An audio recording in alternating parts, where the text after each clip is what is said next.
আসসালামু আলাইকুম, সবাইকে জুমা মোবারক।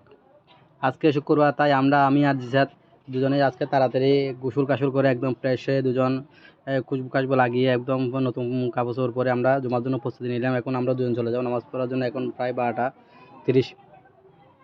কারণ শুক্রবার হচ্ছে গরিবের হজ। এই হজ আমরা আমাদের মতো গরিবদের জন্য এই হজে যাওয়া ছাড়া কোনো উপায় না। তাই আমরা তাদের প্রস্তুতি নিই। আমরা তার দুজনে ছোটো পায়ে হেঁটে হেঁটে চলে যাচ্ছি জুমার নামাজ পড়ার জন্য।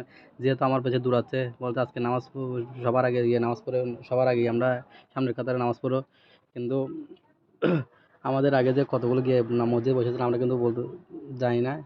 দেখছি আমাদের আগে অনেক চলে, আমরা চলে যাচ্ছি দুজনে একসাথে। হাঁটাহাঁটি শুরু করলাম। হাঁটাহাঁটি শেষে আমরা একসাথে জিসাত তো দৌড়াচ্ছে, দেখুন কীভাবে যাচ্ছে। আমরা এখন চলে যাব দুজনেই, কারণ আমাদের একসাথে গেলে ভালো লাগে। কারণ আপনাদের এলাকায় যে আপনাদের ঘরে যে বাচ্চাদের যেরকম বড় থাকে তাদেরকে একসাথে নামাজ পড়ার জন্য নিয়ে যাবেন। কারণ আমরা মসজিদে চলে আসলাম। মসজিদ এখানে, এটা হচ্ছে আমাদের এলাকার মসজিদ। এটা নাম প্রায় 5 নম্বর সবাই এটা হচ্ছে নামাজ পড়ি। আর এটা হচ্ছে উজুখানা। এটা আমরা উজু করে ফেলবো। উজু করে জিবাত উজু করতেছে, কারণ আমি ভিডিও করতে চাই। আমি একটা মসজিদে গেলাম। এখন নামাজ শেষে আমরা বের হয়ে গেলাম। এখন আমরা বাসার দিকে রওনা দিব। বাসার দিকে রওনা দিয়ে আমরা বাসায় চলে আসলাম একদম। এখন এটা হচ্ছে আমাদের পারিবারিক অবস্থান। এটা জিয়ারত করে আমরা বাসায় চলে যাবো। তাই এটা হচ্ছে কবর। সবাই শুক্রবার কবর, মা বাবা দাদা দাদা সবাই কবর জিয়ারত করবেন। সবার জন্য দোয়া করবেন, নিজেদের জন্য করবেন, তাদের কবর বাসী তাদের ছেলে সবার জন্য অবশ্যই দোয়া করবেন। সবাইকে ধন্যবাদ। আসসালাম।